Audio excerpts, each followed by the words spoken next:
हरे कृष्णा। तो आज का जो हमारा टॉपिक है, जो हमने रखा है कि जीवन में दुख क्यों आते हैं। ठीक है, तो आज हम थोड़ा इस पर चर्चा करेंगे। सभी लोग ध्यान से सुनना। अभी जो हम लोग है ना, जो मनुष्य है, वो जीवन में दो ही कार्य कर रहे हैं। हम हर व्यक्ति दो ही कार्य कर रहा है। वो दो कार्य कौन से हैं? कौन बताएगा? स्वीटी गर्ल, ये जो लोग हैंड रेस करते हैं इनको डाउन कर दिया करो पहले से। हाँ, अनुराधा दासी। हरे कृष्णा प्रभु जी। हरे कृष्णा। हाँ जी, बोलिए। कि सुख की कामना और दुख जीवन में कभी ना आए। हाँ, बहुत सुंदर। तो अनुराधा दासी ने बिल्कुल सही बताया कि मनुष्य हमेशा दो ही कार्य करता है जीवन में, कि सुख आए और दुख ना आए। जो भी प्रयास कर रहा है, आप कुछ भी कार्य लगा लो जीवन में, सब इन दो चीजों पे ही आधारित है। आज थोड़ा गला खराब है। कि सुख आए और दुख चले जाए। बस हम सुबह उठ रहे हैं, ऑफिस जा रहे हैं, जो लोग काम कर रहे हैं अपना बिजनेस पे जा रहे हैं, माता जी लोग काम कर रहे हैं, रोटी बना रही है इत्यादि, खाना पीना बना रहे हैं, घर की साफ सफाई कर रहे हैं, दिन बच्चे स्कूल जा रहे हैं, जो भी हम सब कार्य कर रहे हैं सुबह से शाम तक, आप देखना सबका उद्देश्य दो ही है। क्या है? कि किसी प्रकार जीवन में सुख आ जाए और क्या हो, दुख ना आए। जॉब इसलिए कर रहे हैं, पैसा इसलिए कमा रहे हैं कि अच्छी सुख सुविधा मिलेगी, घर गृहस्थी अच्छी चलेगी, जो हमारी जरूरत की वस्तुएं हमें मिलेगी, अच्छा भोजन मिलेगा। ठीक है, बच्चे पढ़ते क्यों है, पढ़ने क्यों जा रहे हैं कि भाई पढ़ेंगे लिखेंगे तो अच्छी नौकरी लगेगी, फिर पैसा कमाएंगे, फिर अच्छा घर गृहस्थी बसाएंगे, अच्छा घर बनाएंगे, अच्छी गाड़ी लेंगे और क्या रहेंगे, सुखपूर्वक रहेंगे। माता जी लोग भी क्या करती है, घर में खाना पीना बनाती है। क्यों? घर में, चलो वो जो घर में नौकरी कर रहे हैं या बच्चे पढ़ रहे हैं, उनका उनका क्या होगा, सहयोग होगा। बच्चे पढ़ेंगे, पति भी अच्छा अब अपना नौकरी करेगा, घर में सबका स्वास्थ्य अच्छा रहेगा। सब कुल मिला के सारा का सारा जो देखा जाए, सारा फंडामेंटल जो भी हम कर रहे हैं, जो भी माता जी लोग, दीदी लोग, भाई लोग, प्रभु जी लोग जो भी कर रहे हैं, तो दो ही उद्देश्य होता है। क्या? कि जीवन में सुख आए, बस सुख आए, और क्या ना आए, दुख ना आए। बस इसके अलावा कोई तीसरा कार्य हम करते ही नहीं। तो ना चाहते हुए भी कोई जीवन में कोई नहीं चाहता कि मेरे जीवन में दुख आए, लेकिन तब पर भी दुख आते हैं। हम तो चाहते ही नहीं। तो हम तो चाहते हैं हमारे जीवन में सुख आए, लेकिन क्या होता है, दुख आ जाते। क्यों आते हैं? तो इसके विषय में एक बड़ी सुंदर कथा आती है। ठीक है, मैं कथाओं के माध्यम से ही चीजों बताता हूँ, तो ध्यान से सुनना। आप लोग, जो लोग अभी जुड़ गए, वही इस कथा को समझ पाएंगे, जो बाद वाले आएंगे वो कथा को नहीं समझ पाएंगे। ठीक है, तो मैं अभी आप लोगों से एक प्रश्न पूछता हूँ। एक व्यक्ति था, बड़ा धनी व्यक्ति। वो क्या करता था, सबकी बड़ी मदद करता था, गांव वालों की बड़ी मदद करता था। गांव में जो भी व्यक्ति होते थे जिसको भी धन की आवश्यकता होती थी, उसको धन प्रदान करता था। गांव में बड़ा नाम था उसका, बड़ी प्रतिष्ठावान व्यक्ति था। उसका एक इकलौता बेटा था। अब उस इकलौते बेटे की शादी कराई उन्होंने, बड़ी धूमधाम से शादी कराई, बड़ा खर्चा किया, बड़ी सुंदर सुशील बहू आई। ठीक है, और आते ही बच्चे की तबीयत खराब हो गई। बच्चे की तबीयत खराब हो गई और सारा पैसा उसकी तबीयत में लग गया, और बेटा कुछ दिनों बाद मर गया। बेटा मर गया। अब बताओ, वो बहू क्या विधवा हो गई।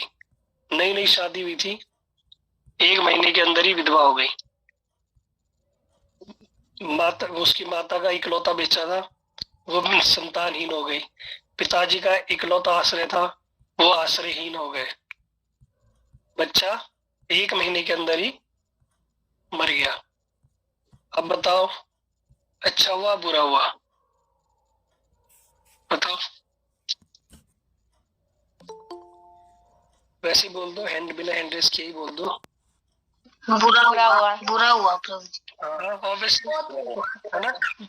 किसी का इकलौता बच्चा हो, उसका अच्छा घर गृहस्थी हो, सब कुछ सुखी सुखी संपन्न परिवार हो, लड़के की शादी हो जाए और शादी होते ही लड़का बीमार पड़ जाए और मर जाए और बहू भी क्या हो, विधवा हो जाए।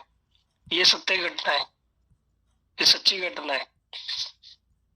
ठीक है, तो ये मैंने कहानी क्यों सुनाई, अब इसको समझना। अब इसकी कहानी को हम स्टार्टिंग से सुनते हैं। ये तो मैंने शॉर्ट में सुना दी, ये मैंने अभी शॉर्ट में सुना दी कि ऐसा ऐसा हुआ। ठीक है, अब इस कथा को हम शुरू से सुनते हैं। दो दोस्त थे, ठीक है, दो दोस्त थे, साउथ के साइड की ये घटना है।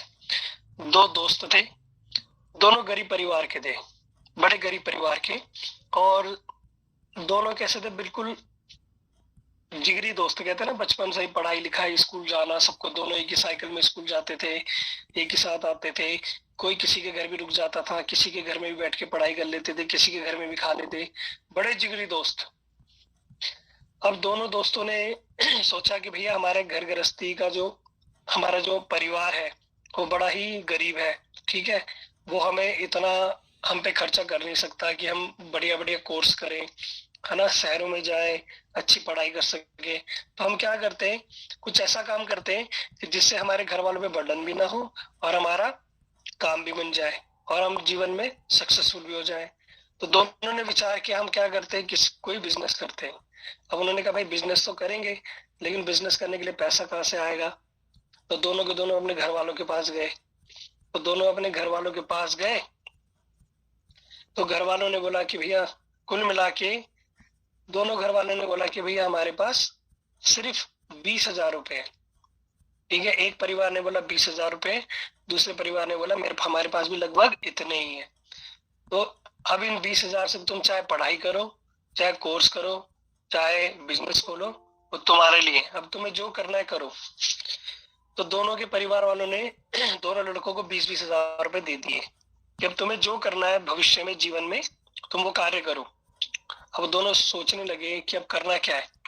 तो उनकी ऐसी जान पहचान हुई कि कुछ लोग होते थे, लोगों को विदेश ले जाते थे, दुबई। पहले लोगों को ना, पहले होता क्या था कि दुबई लोग इजीली चले जाते थे। क्यों, वह छोटे मोटे जो लेबर होती थी ना, यहाँ से भर भर के ले जाते थे, वहां बड़ी कॉस्ट कटिंग होती थी, मतलब कॉस्ट सेविंग हो जाती थी, सस्ती लेबर मिलती थी। जो वहां के लोगों से काम कराते थे 1 लाख रुपए में, वो इंडिया के लोगों को ले जाके 20,000 में काम करा देते थे। तो किसी एजेंट से उनकी बात हुई, उसने कहा कि मैं तुम्हें दुबई ले जा सकता हूँ। तो उन्होंने कहा ठीक है भैया दुबई ले जाओ। तो उनका टिकट विकट वीजा वीजा लगा और दोनों के दोनों दुबई चले गए कि अब दुबई में रहेंगे, वहीं नौकरी करेंगे, वहीं बिजनेस करेंगे। दोनों मेहनती थे, गांव में रहने वाले थे, बड़े मेहनती थे। तो दोनों लोगों ने क्या किया, वहां नौकरी की, साइड बाय साइड उन्होंने क्या किया, बिजनेस भी किया, है ना। गांव के लोग थे, मेहनती थे, तो उन्होंने बिजनेस भी किया, नौकरी भी की। 5-6 साल उन्होंने वहीं काटे। ठीक है, आप लोग जानते हो जब स्कूल कंप्लीट हो जाती है तो 21 साल की लगभग 19 साल की आयु होती है। तो 19-20 साल की आयु में वो वहां से चले गए। और तब जब 5-6 साल वहां काम करने के बाद जब 25-26 साल के हो गए, है ना, लगभग 26-27 साल की उनकी एज हो गई, तो खूब पैसा उन्होंने जोड़ दिया और दोनों ने बिजनेस भी किया, नौकरी भी की, खूब पैसा जोड़ा। तो दोनों ने लगभग 20 लाख रुपए जोड़ लिया, 10-10 लाख रुपए के करीब। अब दोनों ने कहा भैया अब हमने 20 लाख रुपए जोड़ लिया है, बहुत बढ़िया, बहुत बड़ा अमाउंट है 20 लाख रुपए। अब हम क्या करते हैं, अपने गांव जाते हैं, अपने गांव में जाके अपना कोई नया बिजनेस शुरू करेंगे, है ना, पैसा हमारे पास आ ही गया है, और वहां जाके अपना गांव में बिजनेस शुरू करेंगे और अच्छे से रहेंगे, किसी प्रकार की कोई टेंशन रहेगी नहीं। तो उन्होंने कहा ठीक है। तो दोनों के दोनों ने निर्णय किया कि अब हम विदेश में नहीं रहेंगे, अब हम विदेश से बाहर आ जाएंगे। तो दोनों दोनों ने अपनी टिकट कराई इंडिया की और इंडिया से फ्लाइट से उतर के आ गए। जब वो दिल्ली एयरपोर्ट पे उतरे तो उन्होंने देखा अरे इंडिया तो बड़ा डेवलप हो गया है, बड़ा डेवलप हो गया, बड़ा सुंदर हो गया, सब चीज अच्छी हो गई। तो उन्होंने सोचा कि एक काम करते हैं, घर तो जा ही रहे, फिर दोबारा पता नहीं और आना होना हो, तो एक काम करते हैं कि भैया यहाँ दिल्ली भी घूम लेते हैं, आसपास आगरा वागरा है, सब जगह घूम फिर लेते हैं। उन्होंने कहा ठीक है भैया, है ना, पैसा तो था ही, और चलो घूम भी लेते हैं घर वालों को। तो हमने बताया नहीं हम आ भी रहे, उनको भी सरप्राइज देंगे और ऐसे घूमते फिरते शॉपिंग करते हुए और अपने घर पहुंच जाएंगे। उन्होंने ठीक है। तो दोनों दोस्तों ने वहां उतरे और ट्रेन का अनुभव था, दोनों ने रिजर्वेशन कराया और ट्रेन में इधर उधर जाने लगे। अब दोनों मित्र थे, काफी अच्छे दोस्त थे, इतने साल से बचपन से एक साथ बीते थे। तब एक दोस्त के मन में एक ऐसी दुर्भावना आ गई। क्या दुर्भावना आई कि अब हमने 20 लाख रुपए जोड़े हैं, है ना, 20 लाख रुपए हमने जोड़े हैं। अब हम जब गांव पहुंचेंगे तो हम क्या करेंगे, दोनों के हिस्से में 10-10 लाख रुपए आएंगे, 10 लाख उसके, 10 लाख मेरे। गांव में जब जाएंगे तो इसका भी सम्मान होगा, मेरा भी सम्मान होगा। अब जो दो दोस्त थे ना, एक ब्राह्मण का, एक ब्राह्मण परिवार से था और एक था निम्न परिवार से। ये जो सोच रहा है वो ब्राह्मण परिवार वाला सोच रहा है, कह रहा लोग इसका भी उतना ही सम्मान करेंगे और क्या करेंगे, मेरा भी, इसका भी उतना ही सम्मान करेंगे, मेरा भी उतना सम्मान करेंगे। देखो विदेश से आया है, जो वस्तु इसके पास होगी वो वस्तु मेरे पास भी होगी, जैसा सम्मान मेरा है वैसा सम्मान इसका होगा, है ना। जबकि मैं तो बड़ा उच्च कुल का हूँ, मेहनत मैंने भी की, उसने भी की, लेकिन क्या होगा, सब लोग मुझे ही नहीं उसे भी पूछेंगे अपने दोस्त के प्रति। तो उसने कहा क्या किया जाए, क्या किया जाए। तो उसने देखा कि जब वो आगरा से आगे आगे घूमते गए तो उसने देखा स्टेशन पे आते ना वो चाय पकौड़े बेचने वाले, तो एक चाय पकौड़े बेचने वाले को पकड़ा उन्होंने, बोला कि इधर आओ। उस व्यक्ति ने दोस्त ने, और उसे बोला कि तुम्हें मेरा काम करना पड़ेगा। उसने बोला बताओ क्या काम करना पड़ेगा। वो जानता था कि भैया इस व्यक्ति, किसने माइक ऑन करा है, माइक ऑफ कर दो। तो वो जानता था कि ये जो व्यक्ति है पकोड़े बेचने वाला, अगर मैं इससे बोलूंगा जो मैं कार्य करवाना चाहता हूँ, अगर इसने कर दिया तो ठीक है, नहीं भी किया तो इसको मैं यही टाटा बाय बाय कर दूंगा, तो इसको, मेरे दोस्त को पता भी नहीं चलेगा कि मैंने इससे क्या बोला। तो उसने पकोड़े, चाय पकोड़े वाले को बुलाया और उसे बोला कि भैया तू एक काम कर सकता है। उसने बोला हाँ। बोले जो मेरे साथ, मेरा साथ जो व्यक्ति है ना, क्या तू उसको जहर दे सकता है। पकोड़े वाला गुस्सा हो गया, कह रहे कैसी बात कर रहे हो, है, कह रहे नहीं नहीं मजाक कर रहा था ये वो। कह रहा अगर मैं तुझे 1 लाख रुपए देता तो कर देता। पकौड़े वाले ने कहा हाँ 1 लाख देगा तो क्यों नहीं करूंगा। पकौड़े वाला भी सोचने लगा भैया चाय बेच बेच के कितना 100, 200, 500 रुपए आते हैं और ये 1 लाख रुपए देगा और क्या करना है, चाय पकौड़े तो खिलाना है। उसने कहा अगर, अरे भाई साहब अगर मुझे 1 लाख रुपए देते तो मैं किसी को भी खिला देता। तो उसने कहा ठीक है मैं तुझे 1 लाख रुपए देता हूँ, और उसने वहां सच में उस पकौड़े वाले को 1 लाख रुपए दे दिए। अब बोला जहर का इंतजाम कर, अब मेरे दोस्त को चाय पकौड़ा खिला दे। पकौड़े वाला भी मान गया, उसने जहर का इंतजाम किया और बढ़िया सुंदर चाय पकौड़े में जहर मिला के ले आया। दोनों दोस्तों ने चाय वाले को बुलाया, पकौड़े वाले को, और क्या किया, जो अपने मित्र को उसने उसके चाय पकौड़े में जहर मिला दिया और उसको जहर पीने से क्या हुआ, उसकी मृत्यु हो गई। अब मृत्यु हो गई ट्रेन में ही। अब उसने क्या किया, वहां जाके स्टेशन मास्टर को बुलाया कि मेरे दोस्त को कुछ हो गया, इसने कुछ खाया था। तो भैया अब क्या हुआ, पॉइजन निकला। कह रहे फूड पॉइजन हो गया, ये हो गया, अब क्या करा जाए। तो उसको बोला कि नहीं भैया मैं तो अपने घर जा रहा था, इसको मेरे साथ ही भेज दो, अब क्या करा जाए। तो उसने क्या किया, उसकी जो डेड बॉडी को लेके गांव आ गया। गांव आ गया, 2-4 व्यक्ति किए और उसकी डेड बॉडी को लेके गांव आ गया। गांव में जब सब लोग आए तो देखा ये तो वही लड़के आ रहे हैं, तो दोनों परिवार के लोग आ गए।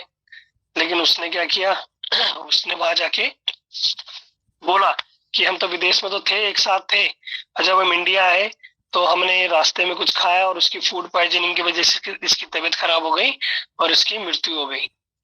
ठीक है, और उसको मैं यहाँ ले आया। उसके परिवार वाले बड़े दुखी हुए, बड़े रोए। एक तो एक बच्चा था, वो भी इतने सालों से विदेश में चला गया और जब आया तो क्या हुआ, मर गया। मरा हुआ आया तो बड़े दुखी हुए। तो इस व्यक्ति ने सोचा कहीं इसके परिवार वाले मुझ पे शक ना करें, इसलिए उसने क्या बोला कि हम विदेश में गए थे और ज्यादा हमने कुछ कमाया धमाया नहीं, सिर्फ हमने 5 लाख रुपए कमाए। ठीक है, 5 लाख रुपए कमाए, तो उसमें से 2.5 लाख मेरे होते हैं, 2.5 लाख इसके होते हैं, तो ये लो 2.5 लाख रुपए। तो उसने क्या किया, उसके परिवार वाले को 2.5 लाख रुपए दे दिए। ठीक है, 2.5 लाख रुपए दे दिए, बाकी सारे के सारे 17.5 लाख रुपए उसने अपने पास रख लिए। अब बड़ा खुश हो रहा है अंदर से, सारा पैसा मेरा। अब उसके गांव में बड़ा नाम हो गया, उसने अपना गांव में पक्का मकान बना लिया, कोठी बना ली है, बस अगल बगल के सारे खेत खरीद लिए, उनमें किसानों को लगा दिया है खेती करने के लिए, बढ़िया बढ़िया दुकानें खोल दी, है ना, साइकिल वाइकल ट्रैक्टर वैक्टर का काम शुरू कर दिया, बड़ा बिजनेसमैन बन गया, पैसा भी आ गया था और बड़ा सब कुछ ठीक ठाक चलने लगा। शादी हो गई, पत्नी भी अच्छी आई, शादी हो गई, उसके बाद एक बच्चा भी हो गया, बड़ा सुंदर बच्चा हुआ, एक बच्चा भी हुआ। बच्चे की पढ़ाई उसने बड़े शहर में जाके उसको पढ़ाया, पूरे गांव में से उसी का बच्चा शहर में पढ़ता था, शहर में बच्चा पढ़ने के लिए गया, जब पढ़ने गया बच्चा बड़ा हो गया, अच्छा इंजीनियर भी बन गया, बड़ा सुंदर देखने में, गोरा चिट्टा, है ना, सब कुछ बढ़िया चल रहा था। अब सब कुछ जब ठीक ठाक चल रहा था, अब हुआ क्या, ये कौन है माइक ऑन कर रहा है जिसकी वजह से डिस्टरबेंस आ रही है। ठीक है, तो सब कुछ ठीक ठाक चल रहा था। अब जब सब कुछ ठीक ठाक चल रहा था, अब माता पिता उसकी इच्छा होती है कि भैया जब सब कुछ ठीक ठाक हो जाए तो क्या करना चाहिए, बच्चे की शादी वादी हो जाए। तो उन्होंने क्या किया, उसके लिए लड़की देखना शुरू किया। अब जब उसके लिए लड़की देखा उसके लिए ढूंढ रही लड़की, और उसका क्या किया, विवाह कर दिया। अब उसका लड़की से विवाह हुआ, लड़की भी बड़ी सुंदर लड़की आई, अब विवाह हो गया। अब उसने सोचा भैया जीवन में अब कुछ सब कुछ ही सही हो गया। जनाक्षी पनाक्षी म्यूट कर लो, नंदन जी दासी ध्यान रखो। तो हुआ क्या कि अब शादी वादी हो गई बच्चे की। अब जैसे ही शादी करके वो आए, बहू जब से घर में आई तब से लड़का बीमार रहने लगा, उसके दिल में दर्द होने लगा अंदर। तो चेकअप कराया तो पता नहीं चला, फिर शहर ले गए, शहर में डॉक्टर ने बोला भैया इसके तो दिल में छेद है, और आज तक तो पता नहीं चला, लेकिन अचानक पता नहीं कहाँ से आ गया है। वो भी बड़े हैरान कि ऐसा कैसे हो गया कि बच्चे के दिल में छेद हो गया। अब वो लड़का बीमार रहने लगा। अब डॉक्टर ने बोल दिया भैया दिल्ली जाओ, एम्स में दिखाओ, सफदरजंग में दिखाओ। कहाँ कहाँ ले गए, वो उस व्यक्ति ने कहा जहां तुम बोलोगे वहां ले जाऊंगा मैं, जितना पैसा लगेगा उतना लगाऊंगा मैं, जो डॉक्टर चाहिए वो मैं दूंगा मैं, मेरा बच्चा ठीक होना चाहिए, बस ठीक होना चाहिए। होता है ना माता पिता के लिए, फिर क्या पैसे की वैल्यू जब बच्चा ऐसा बीमार है। उसको ले गए दिल्ली एम्स में, ले गए बड़े बड़े डॉक्टरों की टीम आ गई, सबने देखा, कई महीनों तक टेस्ट हुए, ऑपरेशन की नौबत आ गई, सब कुछ किया, ये किया वो किया, पूरा एफर्ट लगा दिया, पूरा दिन रात एक कर दिया। वो व्यक्ति भी परेशान, उसने करता बड़े बड़ी महंगे महंगे डॉक्टरों को बुलाया, लाख लाख रुपए वाली फीस डॉक्टरों को लगवा दी, ये कर दिया वो कर दिया, लेकिन कुछ काम नहीं बना। भाई जाके डॉक्टर ने तो हाथ खड़े कर दिए कि भैया यहाँ तो इलाज नहीं हो रहा। उसने बोला कहाँ अच्छा होगा, उन्होंने कहा भैया विदेश ले जाओ, विदेश में ले जाओ, अमेरिका में ले जाओ, हो सकता है कि अमेरिका में इसका इलाज हो जाए। उस व्यक्ति ने कहा कोई बात ही नहीं, हम अमेरिका भी ले जाएंगे। बच्चे का इमरजेंसी वीजा लगा के पैसा खिला खुला के और अमेरिका ले गए। अमेरिका में ले गए तो वहां उसे वेंटिलेटर में डाल दिया। तो डॉक्टर ने बोला भैया ये तो बहुत क्रिटिकल केस है, बड़े बड़े डॉक्टरों का आएंगे, बड़ा खर्चा होगा। कह रहा जो पैसा लगे, जितना पैसा लगे मैं दूंगा, मेरे बच्चे को बचा लो। वो बड़े बड़े महंगे महंगे डॉक्टर आ गए जो एक एक विजिट के लाखों लाखों रुपए लेने लग गए, कहीं कहीं डॉलरों की फीस लेने लगे। जब देखा उन्होंने कि वेंटिलेटर में खर्चा इतना आने लगा, उसका पूरा बैंक अकाउंट खाली हो गया, सारी जमीनें बेच दी, दुकानें बेच दी, ट्रैक्टर फैक्ट्रियां वैक्ट्रियां सब बेच दी, सब पैसा लग गया। लेकिन सारा पैसा लगने के बाद भी डॉक्टर ने बोल दिया अंतिम में कि भैया ऐसा है, अब इतना पैसा लगाने की कोई आवश्यकता नहीं है, हमने पूरा प्रयास कर लिया और ये ऐसा केस हमने आज तक नहीं देखा, हमने पूरा प्रयास कर लिया और ऐसा केस हमने आज तक नहीं देखा। तुम एक काम करो, इसको अब घर ही ले जाओ,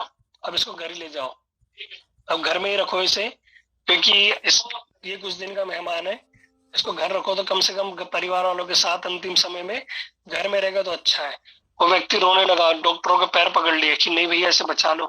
डॉक्टर ने बोला भैया हमने पूरी कोशिश कर दी। कह रहा मैं अपने आप को भी बेच दूंगा, लेकिन मेरे बच्चे को बचा दो, जितना पैसा लगेगा। उन्होंने भैया पैसे से की बात ही नहीं है, इसका कोई इलाज ही नहीं है। हमने सब कुछ करके देख लिया, सारे डॉक्टरों ने हार मान ली, बड़े बड़े डॉक्टरों को हमने बुला लिया, विदेशों से भी डॉक्टर बुला लिए, एक एक से हर सर्जन वर्जन स्पेशलिस्ट हार्ट स्पेशलिस्ट सबको बुला लिया। सबने हाथ खड़े कर दिए कि भैया तेरे इस लड़के का इलाज नहीं होगा, तुम इसे अब इंडिया ही वापस ले जाओ। थक हार के उसको बच्चे को वो इंडिया अपने घर गांव में वापस ले आए, गांव में वापस ले आए। सारी जमीन जायदाद सब, घर बिक गया, प्रॉपर्टी बिक गई, सब बिक गया, बैंक अकाउंट सब खाली हो गया है। लेकिन चिंता किसकी? बच्चे की, कि बच्चा। अब जो बच्चा था ना, उसने अपने पिताजी से पूछा, पिताजी क्या हुआ, दुखी क्यों? कोई नहीं, मरना तो है ही एक दिन। तो पिताजी ने कहा, नहीं नहीं बेटा, कैसी बात कर रहा है, हमारी उम्र है जाने की, तेरी उम्र थोड़ा ना जाने की, तेरा तो अभी विवाह हुआ है, 1 महीना भी नहीं हुआ है, तेरी उम्र थोड़ा जाने की, अभी तो हमारी उम्र है जाने की। उस बच्चे ने कहा कि पिताजी क्या मेरे इलाज में सारा पैसा खर्च खत्म हो गया क्या? पिताजी ने कहा, बेटा तू कैसी बात करता है, सारा पैसा तो तेरा ही था, सारा पैसा तेरा ही है, तू कैसी बात करता है? अरे नहीं नहीं पिताजी बताओ तो, मेरे हमारे अकाउंट में कितना पैसा बचा है, बताओ तो। तो पिताजी ने कहा, जब बच्चा इतनी जिद कर रहा है तो देखा अकाउंट में, तो 20,000 रुपये बचे थे, सिर्फ 20,000 रुपये बचे थे। तो उस बच्चे ने बोला कि पिताजी कितने पैसे बचा है? तो उसने बोला कि सिर्फ बेटा 20,000 रुपये बचे हैं। मेरा पिताजी, ये वही 20,000 है ना जिससे आपने बिजनेस शुरू किया था? पिताजी बड़े हैरान, कह रहे बिजनेस शुरू किया था? कह रहे क्या कहना चाह रहा है? कह रहे पिताजी आप और आपके दोस्त ने 20,000 रुपये लेके बिजनेस शुरू किया था ना, जब स्टार्टिंग आपने की थी अपने काम की, तो बिजनेस शुरू किया था 20,000 रुपये में। कहता हाँ। कहता तुझे कैसे पता है? कहता है कि तुमने जितने से शुरू किया था ना, मैं आज तुम्हें उतने पे ले आया हूँ, उतने पे ही ले आया हूँ। तो वो बड़े हैरान हो गए, कह रहे तुम्हें बच्चे को बोल रहे कि तुझे कैसे पता ये सब बातें? कहते मुझे सब पता है, आपने अपने दोस्त को जहर मार के खिलाया था ना, उसका सारा धन हड़प लिया था। अब पिताजी की आंखें बिल्कुल शर्म के मारे झुक गई, और कह रहे कि ये बात तो मैंने अपने किसी को नहीं बताई, ये बात तो मेरे अंदर ही तक सीमित थी, तो लेकिन ये बात तुझे कैसे पता? उस बच्चे ने बोला कि पिताजी मैं वही तुम्हारा दोस्त हूँ, मैं वही तुम्हारा दोस्त हूँ और तुम्हारा बेटा बन के आया, मैं तुम्हारा वही दोस्त हूँ जिसको तुमने पैसे के लोभ के लिए मार दिया था, मैं वही तुम्हारा बेटा बन के आया। अब बताओ उसके साथ सही हुआ गलत हुआ? सब लोग बताओ। प्रभु जी सही हुआ, सही हुआ, अभी है सही हुआ, सही हुआ गुरु जी। अभी प्रभु जी सही हुआ, म्यूट कर लो, जैसा करोगे वैसा भरोगे, ऐसा हुआ है। आप लोग तो म्यूट कर लो, आप लोग तो सब पलट गए। अभी तो सब बोल रहे थे, थोड़ी देर पहले जब मैंने कथा से पहले बोला, सब कह रहे थे नहीं प्रभु जी बहुत गलत हुआ, बड़ा दुख हुआ, और अभी सब बोल रहे सही हुआ, सब पलट गए। प्रभु जी पहले पता नहीं था ना हमको। हाँ अब सुनो सुनो, यही तो मैं बोल रहा हूँ, यही तो मैं सब आप लोगों को बताना चाह रहा हूँ था कि हमें पता नहीं था। अब सुनो इस चीज को, ये म्यूट कर लो, बाकी लोग ध्यान से सुनो। जब हमारे जीवन में कुछ ऐसी घटना आती है ना, हम सोचते हैं भगवान को दोष देते कि भगवान ने ऐसा क्यों किया, ये भगवान बड़ा निर्दयी है, ये भगवान ने देखो वो इकलौता बच्चा छीन लिया, वो देखो उसके पति को मार दिया, वो देखो उसकी पत्नी को मार दिया, वो देखो उसको कंगला कर दिया, वो देखो उसका एक्सीडेंट करा दिया, वो देखो। हम क्या करते हैं? भगवान को दोष देते हैं। लेकिन सारी बातों का मूल यह है कि भगवान कभी किसी को दुख नहीं देते, भगवान किसी को दुख नहीं देते। कौन दुख देता है? हमारे कर्म। कौन देता है? हमारे कर्म। जो हमने कर्म किए, जो हमने बीज बोए ना, वही फल हमें मिलता है, वही मिलता है, घूम फिर के वही आता है। और हमें लगता है कि नहीं, हमें किसी ने, जैसे मैंने शुरू में आप लोगों को कथा बताई कि एक बच्चा था, एक उसकी नई नई शादी हुई, पति पत्नी आई, विधवा हो गई, इकलौता बच्चा था, माँ का इकलौता सहारा, बाप का इकलौता सहारा था। अच्छा हुआ बुरा हुआ? सबने बोला नहीं नहीं प्रभु जी बहुत बुरा हुआ, लेकिन अब सब बोल रहे हैं बहुत बढ़िया हुआ, बढ़िया हुआ। क्यों? उसने क्या किया था? अपने दोस्त को पैसों के लोभ में क्या कर दिया? मार दिया। कि माता पिता, बूढ़े माता पिता, वो उनको उनकी सेवा भी नहीं कर पाया। वो अपने बेटे को 7-8 साल से विदेश भेज दिया कि कब हमारा बेटा वापस आएगा और कब हम उसे देखेंगे, है कब हम उसे देखेंगे। और हुआ क्या, वो चला गया चला गया और उसको देख भी नहीं पाए, उससे बातें भी नहीं कर पाए। कैसे उन्होंने सपने सोचे होंगे कि हमारा बेटा विदेश से आएगा, उसकी शादी करेंगे, हमारे घर भी बहू आएगी, सब कुछ होगा। ठीक है, अब यहाँ पे एक प्रश्न और आता है, यहाँ पे एक प्रश्न और आता है। उस व्यक्ति ने पूछा कि ये, जब उसने अब फिर अपने बेटे से माफी मांगी कि मैं तुझसे माफी मांगता हूँ, मैंने जो किया बहुत गलत किया, मैंने तेरे साथ बहुत गलत किया। तो उसके दोस्त ने बोला भैया अब तूने जो कर दिया तो तूने भुगत लिया। तो उसने बोला कि भैया एक बात बता, इसमें ये तेरी पत्नी का क्या दोष, इस तेरी पत्नी का क्या दोष, तेरी पत्नी ने तो कुछ नहीं किया, उसका तो तूने 1 महीने में तूने उसको विधवा बना दिया, उसका क्या जीवन रह गया। अब बताओ उसकी पत्नी के साथ अच्छा हुआ गलत हुआ? सही बोल रहा नहीं सही बोल रहा हूँ? वो पकोड़े वाला था ना, इसलिए उसका पकोड़े वाला हुआ जी। अच्छा हुआ प्रभु जी, वो पकोड़े वाला था। हाँ समझ गए। ये जो पत्नी जो बन के आई ना, जब वो वो जो जो पकोड़े वाला था ना, जिसने 1 लाख रुपए में उसको जहर दिया था, वो पकोड़ा वाला मर के जो बूढ़ा, वही उसकी पत्नी बना। और वही पत्नी बन के अब उसे आजीवन क्या करना पड़ेगा, विधवा बन के दुख भोगना पड़ेगा। 1 लाख रुपए के लिए उसने जहर दिया, अब उसको आजीवन वही पकोड़े वाला अब पत्नी बन गया है, अब उसको क्या करना पड़ेगा, आजीवन दुख भोगना पड़ेगा। इसलिए जो भगवान ने जो सृष्टि बनाई है ना, जो उसका मैकेनिज्म है, जो उसकी व्यवस्था की है, जो उसका सारा का सारा संतुलन बनाया है, बिल्कुल परफेक्ट है, A to Z। एक व्यक्ति के जीवन में 1% एक्स्ट्रा दुख नहीं आएगा, एक व्यक्ति के जीवन में 1% एक्स्ट्रा सुख नहीं आएगा। सब पहले से लिखा जा चुका है।